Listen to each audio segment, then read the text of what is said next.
there, viewers, and welcome back to the Self-Made Auto Channel.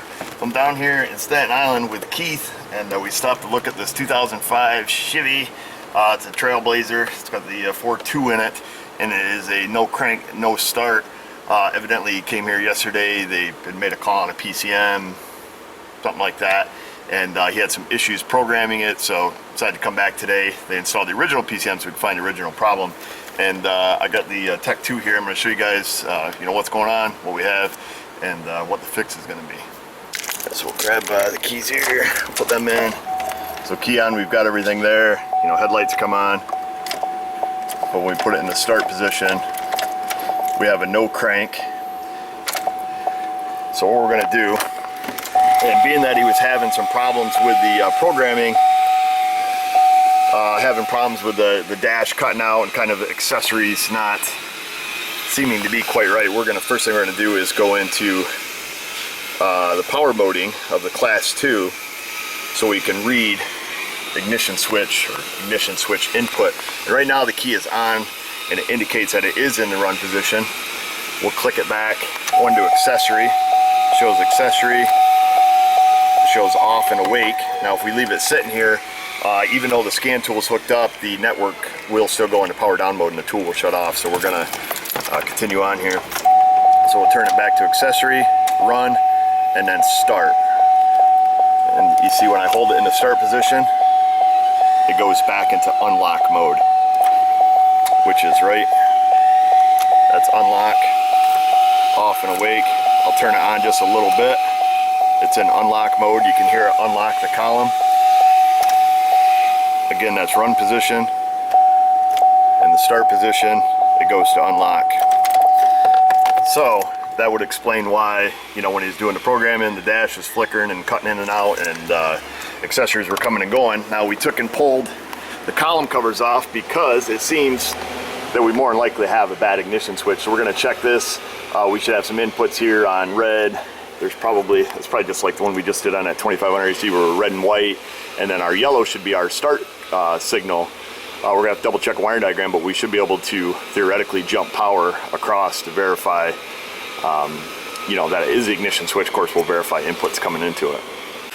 All right, Keith went and pulled us up a diagram here. So we're gonna be coming in ignition A fuse 34. It's gonna be red to red, comes in, and then it's gonna wanna go out in the yellow just like I expected. And also powers, white and orange and all that, which we're not concerned about. We're only concerned about the power out on the yellow. So I'll get you guys set up here. Scope on a rope. Make sure it wiggle. Get good ground here.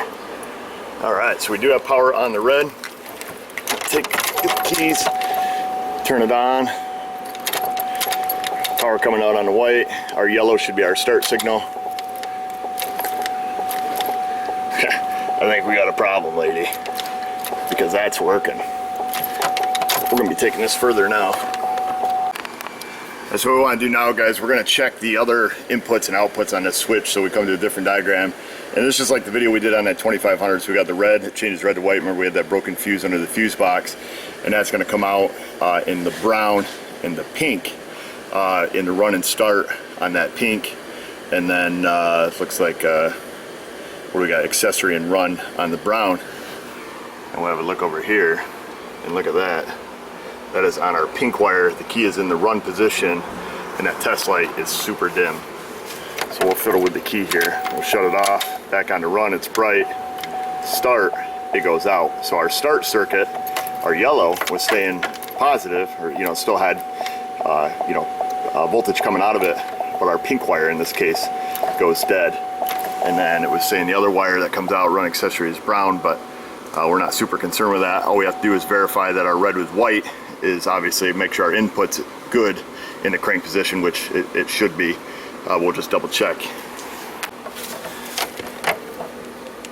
It's kind of like deja vu here. So that's our red with white. Crank position, that stays hot. Come to our pink. We're in run, that's hot, but we lose it in crank. However, we keep the crank signal. So, got everything we need, except the pink wire. So let's see if we can't give it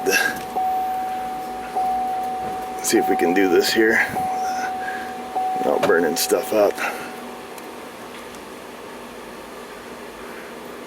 across them 2 pins. Oops. Yeah. Don't know if I'll be able to. Let's see. Keith gave me my classic tool. Pair of pliers.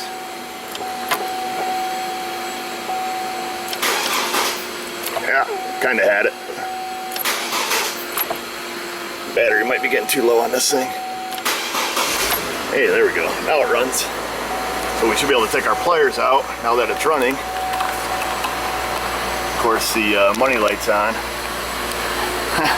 What's the irony of that? Just did a video on this, and then and this was the call I was going to make on that 2500 HD, except, you know, I got in a big ass hurry and found out that we had no power on the red or white. So I got to remember to double check everything. But on this, I'll be honest with you, I half expected to see our yellow wire dead in this case, but it was not the case.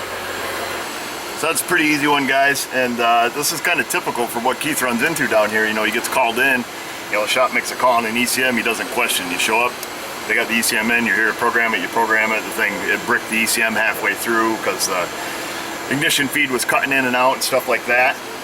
Probably some of you have noticed when we first started working on it that we have no Prindle display, and that was kind of one thing that concerned me that I was looking at a little bit off camera, but it is a Chevy, and these instrument clusters are junk, so we don't pay much attention to that when you come into a, you know, a no crank scenario.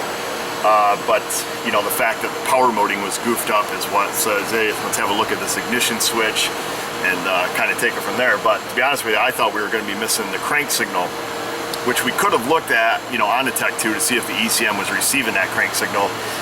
But you know, column cover pops off easy and away you go. But check your inputs, check your outputs, because Dave DeCourse used to say, garbage in, garbage out. And you can see that we had good inputs, missing one output, and that's it. Thing needs an ignition switch. The truck's up and running. Seems to run well. See the money lights on. It's got a bunch of codes stored in it for transmission, torque converter, solenoids, this and that, because they are powered from that ignition feed, that pink wire there. So as soon as they put a switch in that, clear the codes out, this thing will be ready. So find us on our socials, Google+, Facebook, all that. Check us out on Patreon if you love what we do, want to support us. Also, links below to Keith's channel at New Level Auto. The guy's amazing. The amount of cars and stuff he does down here. Just a little faster pace than I'm used to. So, all right, guys, thanks for watching.